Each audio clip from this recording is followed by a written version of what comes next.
الحمد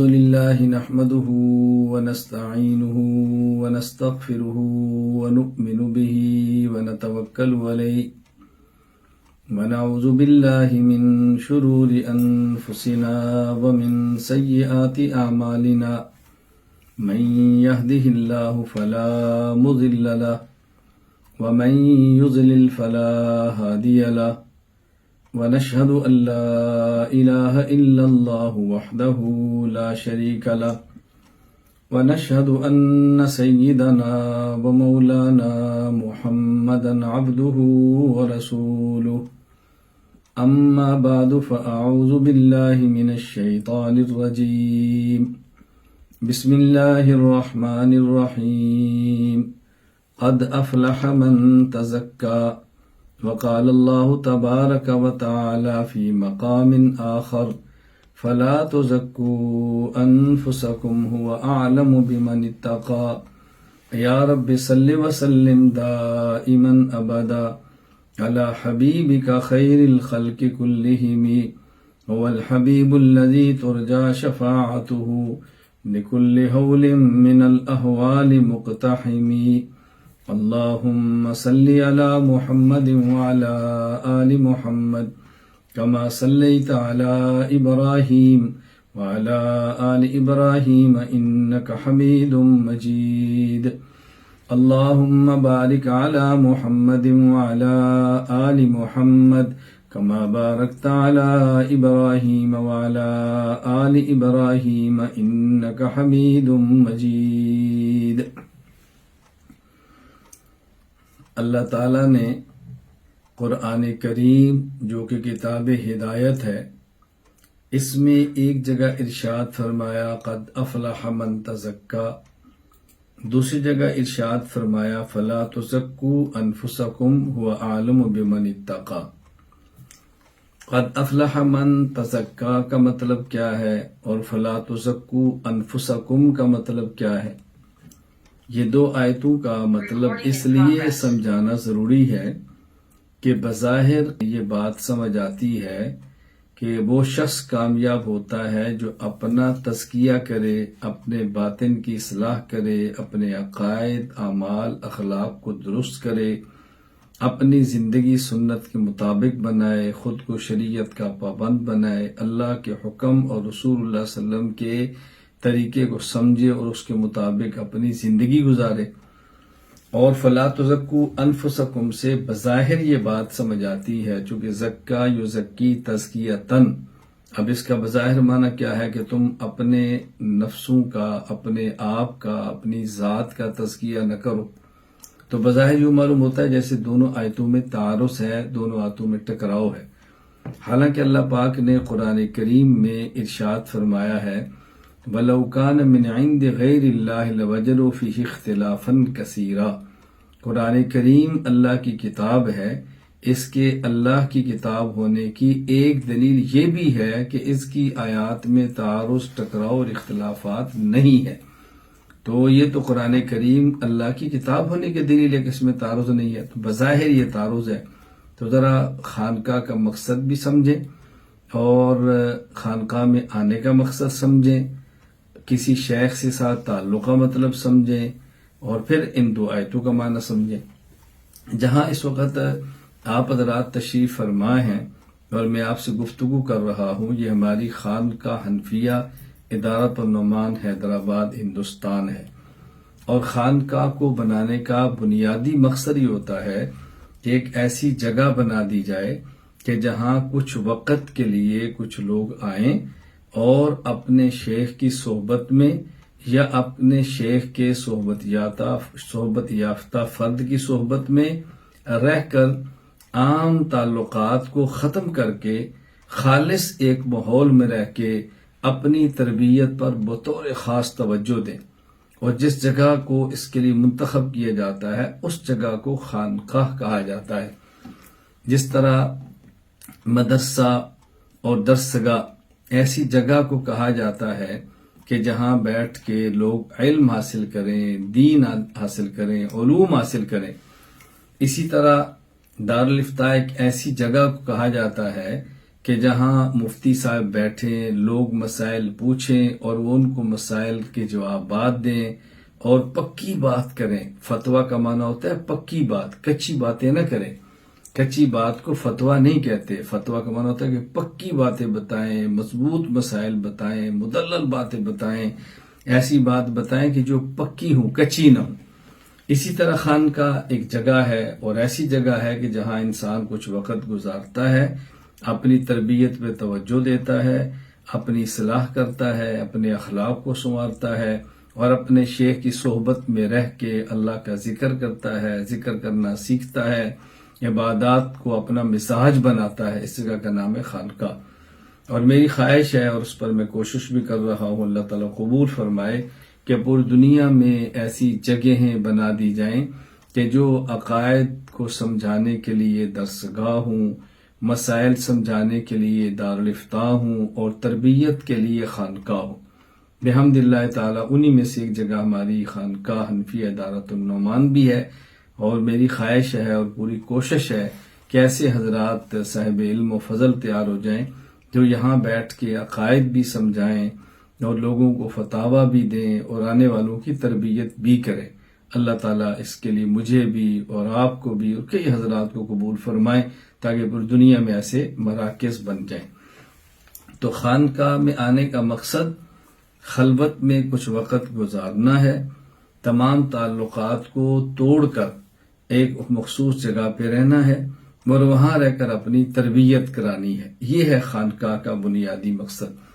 آج بھی بحمد اللہ تعالی خانقاہ حنفیہ کی یہ پہلی نشست ہے اور انشاءاللہ کل ہفتے کو بھی نشست ہوگی اور اتوار کے دن پھر صبح گفتگو بھی ہوگی اور باقاعدہ بیعت کا عمل بھی ہوگا، ذکر اللہ بھی ہوگا اور دعا ہوگی اور اختتامی نشست ہو جائے گی۔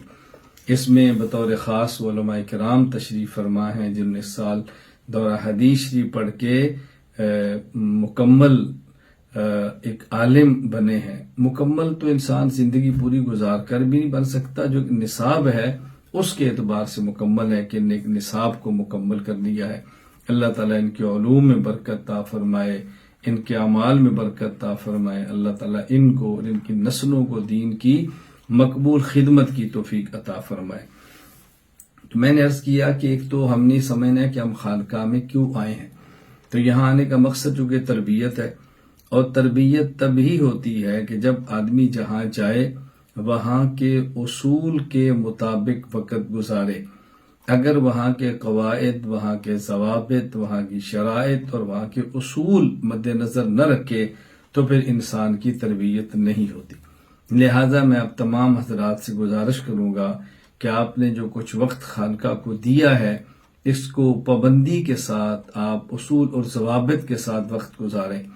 جتنے جو اعمال کے اوقات ہیں اس وقت میں وہ عمل کریں، انتظامیہ کو محنت نہ کرنی پڑے نظم بنانے کے لیے، اور ہماری وجہ سے انتظامیہ کو پریشانی نہ ہو، ہماری وجہ سے وہ الجھن کا شکار نہ ہو کہ خیال نہیں کیا جا رہا۔ تو میری ایک تو گزارش یہ ہے کہ آپ نظم و ضبط کا بہت زیادہ خیال فرمائیں اور انتظامیہ کے ساتھ بھرپور تعاون کریں تاکہ جو لوگ آئے ہیں ان کو زیادہ سے زیادہ فائدہ ہو، اس کا بہت زیادہ خیال فرمائیں، اور یہاں رہ کر اہتمام کے ساتھ معمولات کریں اور یہاں ایک عزم مصمم اور پختہ ارادہ یہ کر لیں کہ جو ہم یہاں پہ اعمال کر رہے ہیں یہاں سے جانے کے بعد بھی ہم نے ان اعمال کو کرنا ہے۔ لہذا تہجد کے لیے وقت پہ جاگنا یہ تب ہی ہوگا جب عشاء کے معمولات کے بعد وقت پہ سونا ہو۔ اگر وقت پہ سونا نہیں ہوگا تو پھر وقت پہ جاگنا بڑا مشکل ہو جائے گا۔ اس لیے وقت پہ سونا ہے تو پھر وقت پہ اٹھنا ہے۔ پھر قرآن کریم کو تہجد میں پڑھنا۔ تہجد ایک ایسی عبادت ہے کہ جس کے بارے میں اللہ تعالیٰ نے قرآن کریم میں بہت پیاری باتیں ارشاد فرمائی ہیں۔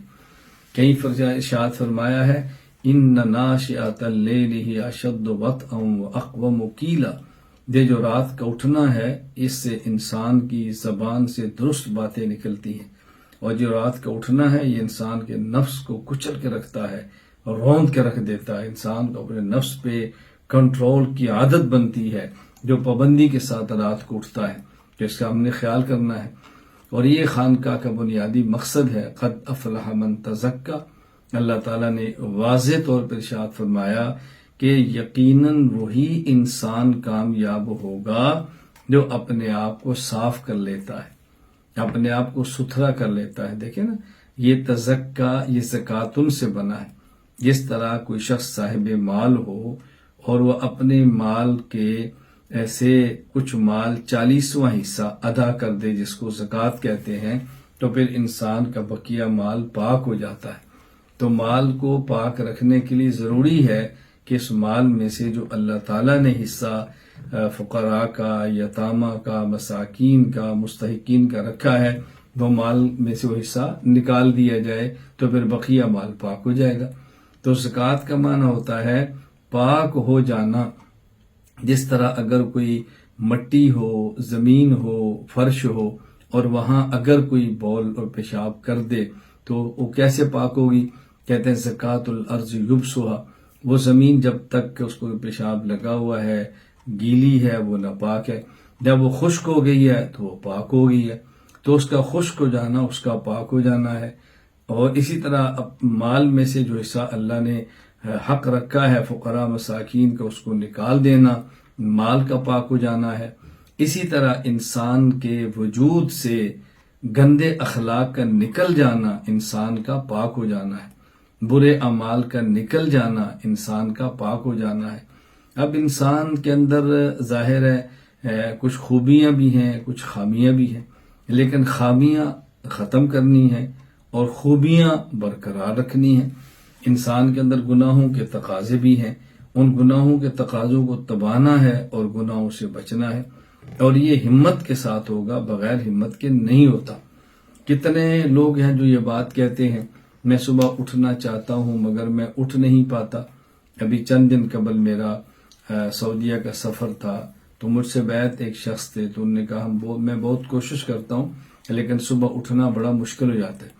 میں نے کہا آپ یہ فرمائیں کہ جو وقت صبح تہجد کے لیے اٹھنے کا ہے، جس کمپنی میں آپ ملازمت کرتے ہیں، اگر وہی کمپنی یہی وقت آپ کی ڈیوٹی کا رکھ دے تو پھر آپ اٹھ جائیں گے؟ تو کہا جی اٹھ جائیں گے۔ تو میں نے کہا مجھے بتائیں، وہی وقت تہجد کا ہے، اٹھنا مشکل ہے، وہی وقت اگر کمپنی اور دفتر جانے کا ہو تو کیسے اٹھ گئے؟ اب اس کا آپ اہتمام کریں گے نا۔ کہتے ہیں ہم الارم لگاتے ہیں پھر بھی آنکھ نہیں کھلتی۔ میں نے کہا یہی وقت اگر دفتر کا ہو جائے اور پتہ ہو کہ یہاں اٹھ کر میں نے دفتر جانا ہے تو مجھے مہینے بعد تنخواہ ملنی ہے، تو دیکھیں الارم کیسے آپ کی آنکھ کھولتا ہے۔ آپ خود اہتمام کریں گے، اہلیہ سے کہیں گے، بچوں سے کہیں گے، آنے والے مہمان سے بھی کہیں گے کہ میں معذرت ذرا جلدی سونا ہے چونکہ میرا صبح دفتر جانا ہوتا ہے، تو آپ ناراض نہ ہو، محسوس نہ فرمائیں۔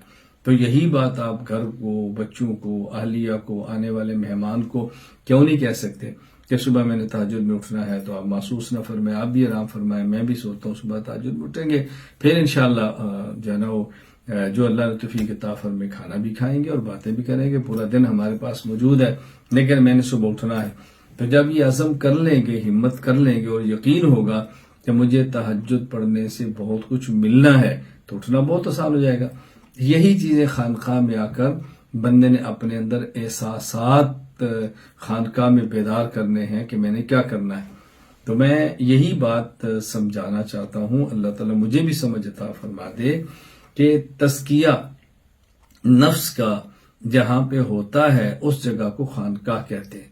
تزکیہ زکاتن سے ہے، جس کا معنی ہے پاک، یعنی اپنے جسم کو ہم نے گندے اعمال سے پاک کرنا ہے، ہم نے اپنے دل اور دماغ کو گندے عقائد سے پاک کرنا ہے، ہم نے اپنی روحانیت کو، روح کو ہم نے برے اخلاق سے پاک کرنا ہے، کیونکہ ہم نے اچھے عقائد کو لینا ہے اور غلط عقائد کو چھوڑنا ہے، توحید کو لینا اور شرک کو چھوڑ دینا، سنت کو لینا اور بدعت کو چھوڑ دینا، اعتدال کو لینا، الحاد کو چھوڑ دینا۔ یہ ہم نے کرنا ہے، یہ ہم نے کرنا ہے۔ اسی طرح نیک اعمال کو کرنا اور برے اعمال کو چھوڑ دینا، حلال مشروبات کو پینا اور حرام شراب کو چھوڑ دینا، نکاح کو اختیار کرنا اور زنا کو چھوڑ دینا، حلال رزق کو لینا اور حرام سے ہم نے بچ جانا۔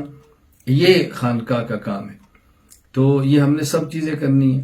اسی طرح صداقت کو لینا اور کذب کو چھوڑ دینا، امانت کو لینا، خیانت کو چھوڑ دینا، عدالت کو لینا اور بلا وجہ طرفداری کو چھوڑ دینا، اسی طرح شجاعت کو لینا، بزدلی کو چھوڑ دینا، ہمت کو پیدا کرنا، سستی اور کاہلی کو چھوڑ دینا، حقوق ادا کرنے کا مزاج بنانا اور کسی کی حق تلفی اس کو چھوڑ دینا، یہ ہے تزکیہ۔ تو یہ کام خانقاہ میں آنے سے ہوتا ہے۔ کیوں؟ آدمی صرف پڑھتا رہے تو وہ چیزیں نہیں حاصل ہوتی جو کسی صحبت یافتہ عالم کی معیت میں رہ کر ہوتی ہیں۔ اس کی بڑی آسان سی مثال سمجھے کہ دیکھیں، جہاں ایئر کنڈیشن چل رہا ہو اس کے قریب اپنے جسم کو کر دیں گے تو ٹھنڈک محسوس ہوگی، اگر ہیٹر چل رہا ہو اس کے قریب اپنے جسم کو کر دیں گے تو گرمی محسوس ہوگی۔ اسی طرح جہاں پر اہل دل، اہل ذکر، اہل قلب رہتا ہو، اپنے جسم اور قلب اس کے قریب کر دیں گے تو اس کے دل کی حرارت اور گرمی اور ٹھنڈک ہمیں بھی ملنا شروع ہو جائے گی۔ تو خانقاہ میں رہنے کا مقصد یہ ہے ہم ایسی جگہ پہ آ کر ٹھہریں کہ جو گناہوں سے پاک ماحول ہو، کچھ وقت وہاں گزاریں، وہاں رہ کر اللہ اللہ کریں، خود کو بچائیں۔ تو جو آئے ہیں وہ سب اس بات کا عزم مسلم، پختہ ارادہ اور یہ پکی نیت کر لیں کہ ہم نے انشاءاللہ زندگی بھر شرک کے قریب نہیں جانا، ہم نے بدعت کے قریب نہیں جانا، ہم نے الحاد اور بے دینی کے قریب نہیں جانا، ہم نے گناہوں کے قریب نہیں جانا، ہم نے گندے اخلاق کے قریب نہیں جانا، ہم نے برے اعمال کے قریب نہیں جانا، اور جہاں جانے سے یہ غلاظت ملتی ہے اس ماحول سے بچنا ہے، اور جہاں جانے سے اچھے عقائد ملتے ہیں وہاں جانا ہے، جہاں جانے سے اعمال تباہ ہوتے ہیں وہاں نہیں جانا، جہاں جانے سے اعمال اچھے ہوتے ہیں وہاں جانا ہے، جہاں جانے سے اخلاق میں بگاڑ پیدا ہوتا ہے وہاں نہیں جانا، اور جہاں جانے سے اخلاق ٹھیک ہوتے ہیں ہم نے وہاں جانا ہے اور وہاں جا کر رہنا ہے۔ تو یہ ہے خانقاہ کا بنیادی مقصد کہ خانقاہ انسان کے اندر احساس پیدا کر دیتی ہے کہ بندے تم کیا کرتے ہو، تم نے کہاں جانا ہے۔ اس میں انسان موت کے مراقبے کرتا ہے۔ موت کے مراقبے کا معنی یہ نہیں کہ آدمی نماز چھوڑ کے موت کا مراقبہ کرے، ہم آدمی اعمال چھوڑ کے موت کے مراقبات میں لگا رہے۔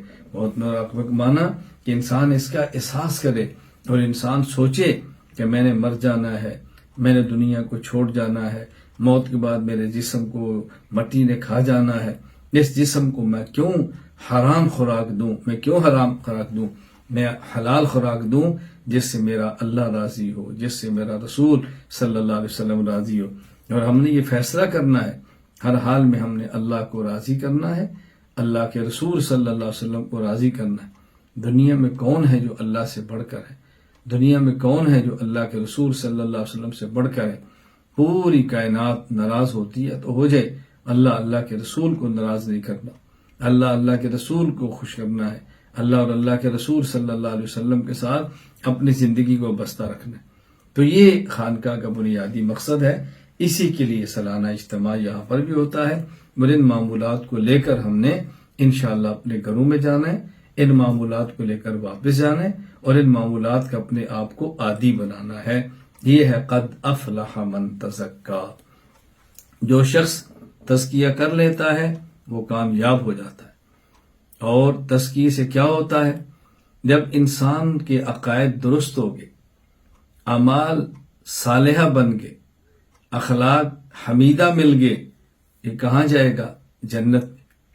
جب انسان کے عقائد صحیحہ ہو گئے، اور جب انسان کے اعمال صالحہ ہو گئے، اور جب انسان کے اخلاق حمیدہ ہو گئے تو اس نے جنت میں جانا ہے۔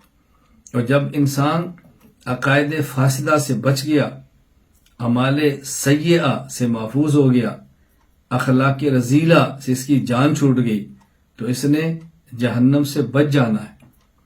تو انسان جنت میں جاتا ہے صحیح عقائد، صالح اعمال اور اخلاق حمیدہ سے، اور جہنم میں جاتا ہے جب انسان کے عقائد فاسد ہوں، جب انسان کے اعمال گندے ہوں، جب انسان کے اخلاق گھٹیا ہوں۔ تو جب عقائد گندے نہیں ہیں، جب اعمال غلط نہیں ہیں، جب اخلاق اس کے جو گھٹیا تھے اس نے چھوڑ دیے، اب یہ جہنم میں نہیں جائے گا، جس نے جانا ہے جنت میں، جس نے وہاں جانا ہے۔ اور یہ انسان کے اندر چیزیں کیسے پیدا ہوتی ہیں؟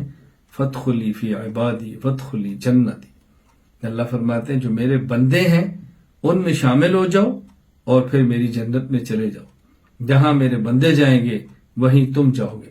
تو یہ خانقاہیں عباد الرحمن کو پیدا کرتی ہیں، خانقاہیں عباد اللہ کو پیدا کرتی ہیں، خانقاہیں اللہ کے بندوں کو وجود دیتی ہیں۔ تو میں یہ بات سمجھا رہا ہوں، اس کو پھر سمجھے اور بار بار سمجھے۔ قد افلح من تزکا، وہ شخص کامیاب ہوگا جو خود کو سنوار لے، وہ شخص کامیاب ہوگا جو خود کو درست کر لے، وہ شخص کامیاب ہوگا جو خود کو پاک کر لے۔ پاک کرے نمبر 1 عقائد فاسدہ سے، نمبر 2 اعمال سیئہ سے، نمبر 3 اخلاق رذیلہ سے۔ اور یہ کیا حاصل کرے؟ نمبر 1 عقائد صالحہ، عقائد صحیحہ، نمبر 2 اعمال صالحہ، نمبر 3 اخلاق حمیدہ۔ جب عقائد صحیحہ ہوں گے، اعمال صالحہ ہوں گے، اخلاق حمیدہ ہوں گے تو جنت میں جائے گا۔ اور جب کسی انسان کے عقائد فاسدہ ہوں گے، اعمال سیئہ ہوں گے، اخلاق رذیلہ ہوں گے تو پھر جہنم میں جائے گا۔ جنت میں جانے کے لیے عقائد صحیحہ، اعمال صالحہ، اخلاق حسنہ، اخلاق حمیدہ، اور جہنم سے بچنے کے لیے ضروری ہے عقائد فاسدہ سے اجتناب ہو، اعمال سیئہ سے اجتناب ہو، اور اخلاق رذیلہ سے اجتناب ہو۔ اللہ تعالیٰ نے قرآن کریم میں دوسرے مقام پہ سمجھایا، اللہ اکبر، فمن زحزح عن النار وادخل الجنۃ فقد فاز، جس شخص کو جہنم کی آگ سے بچا دیا گیا اور جس کو جنت میں داخل کر دیا گیا، یہ سمجھو یہ شخص کامیاب ہو گیا۔ فمن زحزح عن النار وادخل الجنۃ فقد فاز، جس کو جہنم کی آگ سے بچا لیا گیا اور جس کو جنت میں داخل کر دیا گیا، ایسا شخص کامیاب ہو گیا۔ اب یہ جہنم سے کیسے بچتا ہے؟ عقائد فاسدہ نہ ہوں۔ جہنم سے کیسے بچتا ہے؟ اعمال سیئہ نہ ہوں۔ جہنم سے کیسے بچتا ہے؟ اخلاق رذیلہ نہ ہوں۔ اور جنت میں کیسے جاتا ہے؟ عقائد صحیحہ ہوں۔ جنت میں کیسے جاتا ہے؟ اعمال صالحہ ہوں۔ جنت میں کیسے جاتا ہے؟ جب اخلاق حمیدہ۔ قد افلح من تزکا، یہ کام خانقاہ کرتی ہے، اور اگر یہ کام خانقاہ میں نہیں ہوتا وہ خانقاہ نہیں ہے، وہ خانقاہ نہیں ہے، وہ خانقاہ نہیں ہے اگر یہ کام نہیں ہوتے۔ قد افلح من تزکا، میں نے کہا میں 2 باتیں سمجھاؤں گا۔ نمبر 1 خانقاہ کا مقصد کیا ہے، نمبر 2 قد افلح من تزکا فرمایا اور آگے فلا تزکو انفسکم فرمایا۔ بظاہر بندہ یہ سمجھتا ہے کہ اللہ تعالیٰ تو منع فرما رہے ہیں کہ اپنا تزکیہ نہ کرو۔